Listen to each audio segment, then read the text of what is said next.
Hi hello ಎಲ್ಲರೂ ಹೇಗಿದ್ದೀರಾ? ನಾನು ನಿಮ್ಮ ಸಾನ್ವಿ ಶೆಟ್ಟಿ ಮಾಡುವ ನಮಸ್ಕಾರಗಳು. Welcome to my channel. ಇವತ್ತಿನ ವಿಡಿಯೋದಲ್ಲಿ ನಾನು ಗಿಣ್ಣ ಹೇಗೆ ಮಾಡೋದು ಅಂತ ಹೇಳ್ಕೊಡ್ತಾ ಇದ್ದೀನಿ. ಈಗ ವಿಡಿಯೋ ಸ್ಟಾರ್ಟ್ ಮಾಡೋಣ ಬನ್ನಿ.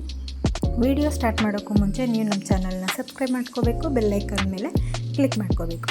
ಈಗ ವಿಡಿಯೋನ ಸ್ಟಾರ್ಟ್ ಮಾಡೋಣ ಬನ್ನಿ. ಈಗ ಏನೇನು ಇಂಗ್ರೀಡಿಯೆಂಟ್ ಬೇಕೋ ಫಸ್ಟು ನೋಡ್ಕೊಳ್ಳೋಣ. ಈಗ ಹಾಲು ತೊಗೊಂಡಿದ್ದೀನಿ, 1.5 ಲೀಟ್ರಷ್ಟು ಹಾಲು ತೊಗೊಂಡಿದ್ದೀನಿ. ಏಲಕ್ಕಿ ಪುಡಿ, ಬೆಲ್ಲನ ನೀವು ರುಚಿಗೆ ಎಷ್ಟು ಬೇಕೋ ನೋಡಿಕೊಂಡು ತಗೊಳ್ಳಿ. ಈ ಥರ ಸಣ್ಣದಾಗಿ ಪುಡಿ ಮಾಡಿ ಇಟ್ಕೊಳ್ಳಿ. ಗೀಪ್ ತೊಗೊಂಡಿದ್ದೀನಿ. ಈಗ ಹೇಗೆ ಮಾಡೋದು ಅಂತ ನೋಡ್ಕೊಳ್ಳೋಣ ಬನ್ನಿ. 2 ಲೀಟ್ರ್ ಹಾಲಿಗೆ ಎಷ್ಟು ಗೀಪ್ ಹಾಕ್ಕೋಬೇಕು ಅನ್ನೋ ಮೆಜರ್ಮೆಂಟ್ ಇರಬೇಕು. ಗೀಪ್ ಜಾಸ್ತಿ ಆದರೂ ಕಷ್ಟ ಆಗುತ್ತೆ, ಕಮ್ಮಿ ಆದರೂ ಕಷ್ಟ ಆಗುತ್ತೆ. ಫಸ್ಟು 1 ಲೀಟ್ರ್ ಹಾಲಿಗೆ ನಾವು 1 ಟೀ ಲೋಟದಲ್ಲಿ 1 ಲೋಟ ಹಾಕ್ಕೋಬೇಕು. 2 ಲೀಟ್ರಿಗೆ 2 ಲೋಟನ ಗೀಬ್ ಹಾಕ್ಕೋಬೇಕು. ಮತ್ತು ಬೆಲ್ಲ, ಏಲಕ್ಕಿ ಪುಡಿ ಇಷ್ಟನ್ನು ಹಾಕ್ಕೊಂಡು ಮಿಕ್ಸ್ ಮಾಡಿ ಆ ಬೆಲ್ಲ ಕರ್ಗೋವರೆಗೂ ಬಿಡಬೇಕು. ನೋಡಿ, ಈ ಗೀಬು ಇನ್ನೂ ಅರ್ಧ ಬಾಟಲ್ ಇದೆ, ಮತ್ತೆ ನಾವು ಮಾಡ್ಬೋದು. ಇನ್ನೊಂದು ಸ್ವಲ್ಪ ಡೈರಿಲೇ ಹಾಲು ತೊಗೊಂಬಂದು ಮಾಡ್ಕೋಬೋದು. ನೋಡಿ, ಈಗ ಬೆಲ್ಲ ಆಲ್ಮೋಸ್ಟ್ ಕರಗಿದೆ. ಈಗ ಇದನ್ನು ನೀಟಾಗಿ ಮಿಕ್ಸ್ ಮಾಡಿಕೊಂಡು ಶೋಧಿಸ್ಕೋಬೇಕು. ಆ ಕರಗಿದೆಯಲ್ಲ ಆ ಬೆಲ್ಲ, ಆ ಟೈಮಲ್ಲಿ ಸ್ವಲ್ಪ ನೀವು ಟೇಸ್ಟ್ ನೋಡಿಕೊಂಡ್ರೆ ಸಿಹಿ ನಿಮಗೆ ಬೇಕಾದರೆ ಇನ್ನೊಂದು ಸ್ವಲ್ಪ ಹಾಕ್ಕೋಬೋದು. ಈಗ ನೋಡಿ, ಇದನ್ನು ಶೋಧಿಸ್ಕೊಳ್ತಾ ಇದ್ದೀನಿ. ಬೆಲ್ಲದಲ್ಲಿ ಗಲೀಜು ಅಂಶ ಇರುತ್ತಲ್ಲ, ಅದನ್ನು ರಿಮೂವ್ ಮಾಡಬೇಕು. ಅದಕ್ಕೋಸ್ಕರ ಶೋಧಿಸ್ಕೊಳ್ತಾ ಇದ್ದೀನಿ. ನೋಡಿ, ಈಗ ಶೋಧಿಸಿದ್ದು ಆಗಿದೆ. ಆರೋಗ್ಯಕ್ಕೆ ತುಂಬಾ ಒಳ್ಳೆಯದು.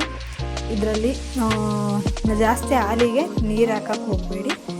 ನೀರು ಕಮ್ಮಿನೇ ಇರಬೇಕು. ಗಟ್ಟಿ ಹಾಲು ಹಾಕಿದ್ರೆ ಚೆನ್ನಾಗಿ ಬರುತ್ತೆ ಗಿಣ್ಣ. ನೋಡಿ, ಈಗ ಶೋಧಿಸಿದ್ದನ್ನು ಒಂದು ಪಾತ್ರೆಗೆ ಹಾಕ್ಕೊಳ್ತಾ ಇದ್ದೀವಿ. ನಾವು ಯಾವ ಪಾತ್ರೆಯಲ್ಲಿ ಬೇಯಿಸ್ತೀವೋ ಆ ಪಾತ್ರೆಗೆ ಹಾಕ್ಕೊಳ್ತಾ ಇದ್ದೀನಿ. ಈಗ ಒಂದು ಕುಕ್ಕರ್ ಇಟ್ಟಿದ್ದೀನಿ. ಆ ಕುಕ್ಕರ್ಗೆ ತಳಕ್ಕೆ ಒಂದು ಸ್ವಲ್ಪ ನೀರು ಹಾಕ್ಕೊಳ್ತಾ ಇದ್ದೀನಿ. ಈಗ ಮಧ್ಯದಲ್ಲಿ ಒಂದು ಸ್ಟ್ಯಾಂಡನ್ನ ಫಿಕ್ಸ್ ಮಾಡ್ಕೊಳ್ತಾ ಇದ್ದೀನಿ. ಆ ಸ್ಟ್ಯಾಂಡ್ ಮಧ್ಯ ಹಾಲಿನ ಪಾತ್ರೆನ ನೀಟಾಗಿ ಮಧ್ಯದಲ್ಲಿ ಕ್ಲೀನಾಗಿ ಫಿಕ್ಸ್ ಮಾಡ್ಕೊಳ್ಳಿ. ಈಗ ಅದ್ರ ಮೇಲೆ ಒಂದು ಪ್ಲೇಟ್ ಮುಚ್ಚಿ ಒಂದು ಕಲ್ಲನ್ನ ಇಡ್ತಾ ಇದ್ದೀನಿ. ಯಾಕೆ ಅಂತಂದರೆ ನೀರು ಅದರೊಳಗೆ ಹೋಗಬಾರ್ದು ಅನ್ನೋ ಕಾರಣಕ್ಕೋಸ್ಕರ ಕಲ್ಲು ಇಡ್ತಾ ಇರೋದು. ಈಗ ಲಿಡ್ ಕ್ಲೋಸ್ ಮಾಡಿ 2 ವಿಷಲ್ ಮಾಡಿಸ್ಕೋಬೇಕು. ಈ ವಿಷಲ್ ಆಗಿದೆ.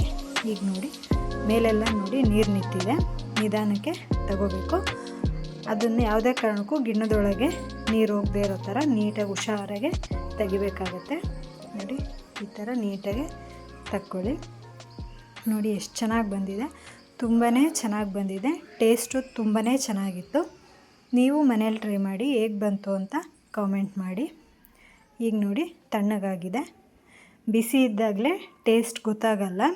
ಸೊ ತಣ್ಣಗಾದ್ಮೇಲೆ ತಿಂದರೆ ತುಂಬಾ ಚೆನ್ನಾಗಿರುತ್ತೆ. ನೋಡಿ, ಈಗ ಕಟ್ ಮಾಡಿ ತೆಗಿತಾ ಇದ್ದೀನಿ. ನೋಡಿ ಎಷ್ಟು ಚೆನ್ನಾಗಿ ಬಂದಿದೆ. ನೀವು ಮನೆಯಲ್ಲಿ ಟ್ರೈ ಮಾಡೋದನ್ನು ಮರಿಬೇಡಿ. ಹಾಗೆ ನಿಮ್ಮ ಫ್ರೆಂಡ್ಸ್ ಆ್ಯಂಡ್ ಫ್ಯಾಮಿಲಿಗೆ ಶೇರ್ ಮಾಡಿ. ಇದೇ ಥರ ವೀಡಿಯೋಗಳಿಗಾಗಿ ನನ್ನ ಚಾನಲ್ನ ಸಬ್ಸ್ಕ್ರೈಬ್ ಮಾಡ್ಕೋಬೇಕು, ಬೆಲ್ ಐಕಾನ್ ಮೇಲೆ ಕ್ಲಿಕ್ ಮಾಡ್ಕೋಬೇಕು. Thank you for watching.